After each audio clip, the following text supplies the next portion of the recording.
If you were baking a cake, what would you say are the three main ingredients? Whilst we all have different preferences in terms of flavour, the keen bakers among us would be likely to say that the most important ingredients are flour, eggs, and sugar. Now, if I were to ask you the same question about blockchain and crypto platforms, we would all have different ideas about what makes the perfect project. But whatever our preferences are, the chances are high that the three key ingredients would be scalability, decentralization, and security. And here's the problem. It is really hard to get those three key ingredients, scalability, decentralization, and security, to be top quality all at the same time. Indeed, the overwhelming majority of projects usually have to make compromises along the way, meaning that at least one of these ingredients suffers as a result. This is known as the blockchain trilemma, a phrase coined by Vitalik Buterin. Mina Protocol, however, thinks they might have just cracked the recipe.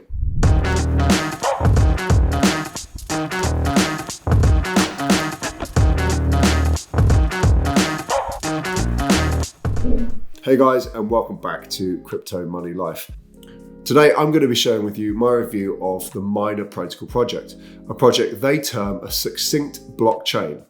But what does this mean and how does it work? Stick around and find out. Before we get into the review, a quick reminder, if you're new to the channel, spank that subscribe button and bell icon to stay up to date with all of the exciting content and crypto giveaways that I have coming up. There's a giveaway for this video linked down below. Go check it out.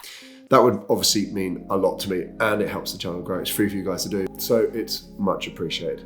Right, let's get into the video.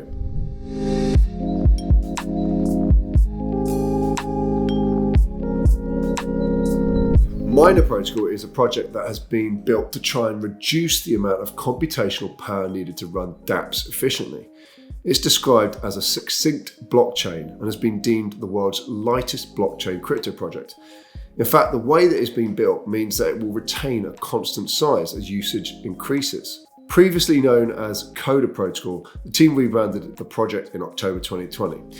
The key selling point of the project is the network size, which is a tiny 22 kilobytes.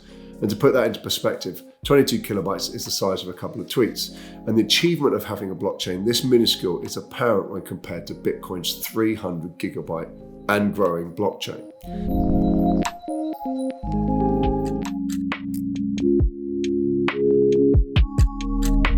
Mina does this by utilizing a ZK snarked proof, or to give it its full name, a zero-knowledge, succinct, non-interactive arguments of knowledge proof.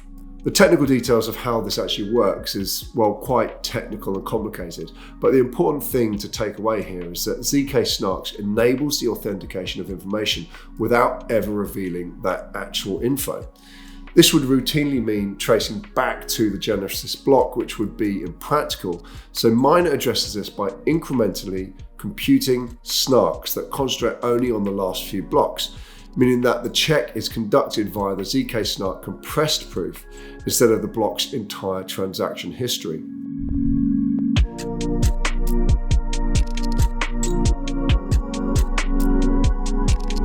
Mina's aim has been to revolutionize the blockchain landscape. The majority of platforms have verifiers such as miners or stakers and light clients who act as third parties when verifying transactions. Mina, however, takes a different approach, and it has multiple participants, with each participant handling a specific function on the decentralized network. This can be broken down into three roles. First is verifiers. These interact with ZK snarks that certify the consensus information. Each Mina Protocol user is considered a verifier, provided that their devices can handle a 22 kilobyte chain and withstand a few milliseconds of processing time. Number two is block producers. This group take the form of stakers or miners and earn block rewards and transaction fee payments. Aside from bundling transactions into blocks, block producers also have to snark an equivalent number of previously committed trades, as failure to do so during a block's production would result in incomplete blocks, with other nodes rejecting their validity. The third main role is snarkers or provers. These produce ZK snarks that are used in verifying transactions. Block producers pay snarkers from the overall transaction fees they receive for adding new blocks. Interestingly, to qualify for the fees, the snarkers have to post bids, and a snarker ZK snark needs to be used in a block, while the block producer who uses it is responsible for incentivizing the snarker. This then has the effect of creating a business economy where multiple snarkers can post bids tied to the same transaction. What this means is that block producers are able to choose the bid with the lowest fee, meaning that snarkers are challenged to produce low-cost snarks.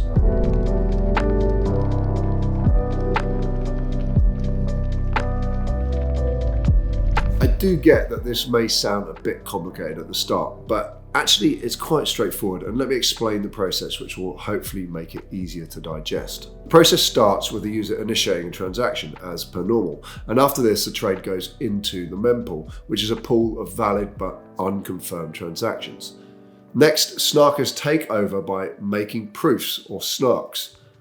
A block producer is then selected to bundle transactions into a block, with the block producer able to sift through the mempool looking for profitable transactions. Next, the block producer chooses a snark based on the rules in the consensus mechanism, with the block producer scanning through the bids for the lowest price snark. It's then time for the snarks to be incorporated into a block, add the block to the chain, and update the network. Snark transactions are removed from the chain to help keep the size of the protocol constant. Finally, the last step is for the block producer to upgrade the protocol's ZK snarks before the new block is becoming an immutable part of the chain.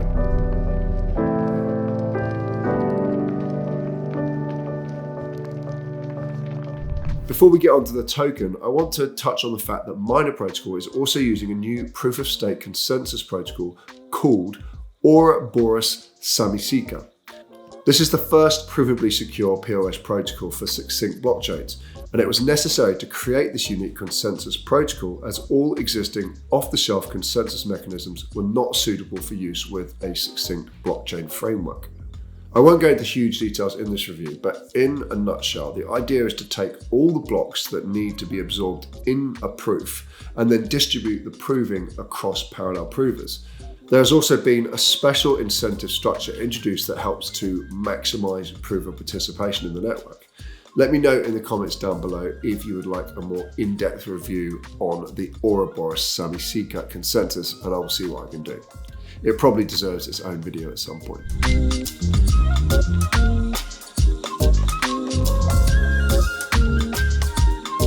That's right, the native token of the blockchain is called Mina, and it is used for all network activities, including as an incentive for network participants and as a form of payment. The initial supply of Mina is 1 billion tokens, however, overall supply is not capped. Additionally, every Mina is divisible into 1 billion units that are called nano-Minas. Interestingly, because the Mina protocol is POS based, users are penalized for simply holding their tokens without staking by increasing inflation. This inflation dilutes the value of the held tokens, giving users an incentive to stake and participate in the network. There were several rounds of funding for Mina, started off in March 2018 with a private sale at 7 cents per token. This initial sale raised $3.5 million in private equity. That initial sale was followed with a second seed round in April 2019, raising an additional $15 million with tokens sold at 15 cents each. And a third and private sale was held in October 2020, raising a total of $10.9 million with a mix of 15 cents and 25 cents for the token price. The initial ICO of Mina was held through CoinList on April 13, 2021, raising $48 million in a matter of hours. During the ICO, tokens were sold at 25 cents and 28% of the total supply was sold off. There was a minimum purchase of 200 Mina and a maximum purchase of 4,000 Mina so that they could keep the project decentralized.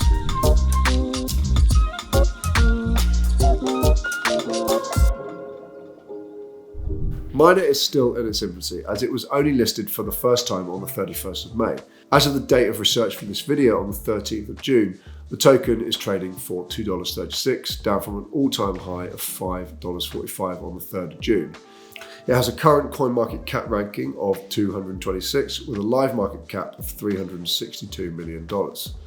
Personally, I'm not interested too much in the current price performance, as the token is very new and it's launched at a very volatile time. Another thing is that Mina hasn't yet been picked up by a large number of exchanges, and although it's now trading on Kraken and OKX, I fully expect the price to drive up once it's listed on a few more exchanges, especially some of the high-profile ones.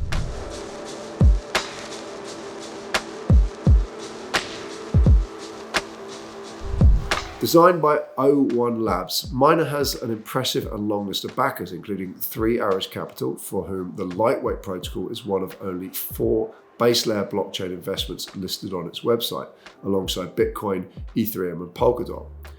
Other backers include Polychain, Paradigm, Coinbase Ventures, Naval Ravikant, and Bixen Ventures.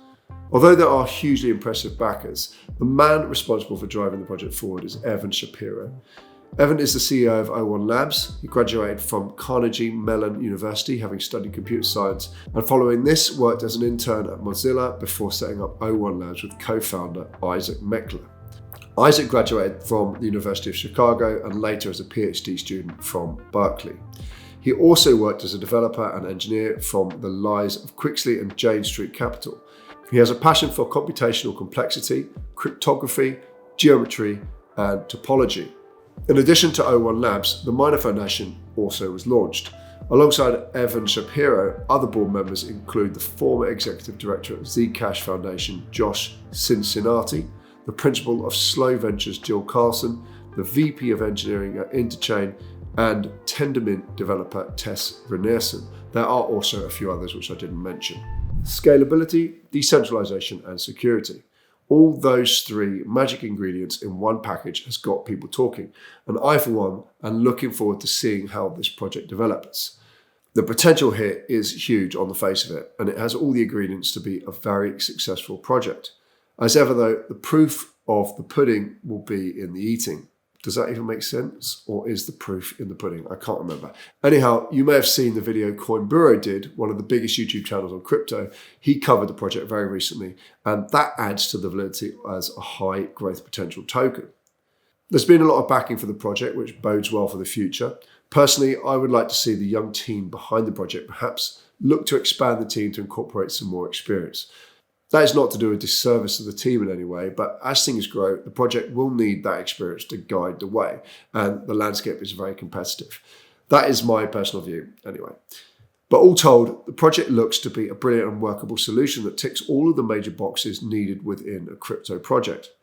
I'm going to be following this one closely. Well guys, those are my opinions about the Mina Protocol. I would love to hear what do you think about the platform and the coin, so please do take the time to like the video, sub to the channel and comment down below, and I will of course try to get back to each and every one of you. If you've made it so far through this video and you're still watching, make sure you click the link down below for my weekly giveaway of 1 BNB. There's loads of ways to get involved. It's got it all scripted and how to do it on that link. So just click it and get involved. It would be much appreciated. Okay, guys, thanks for watching the video, and I'll see you guys again on another episode of Crypto Money Life.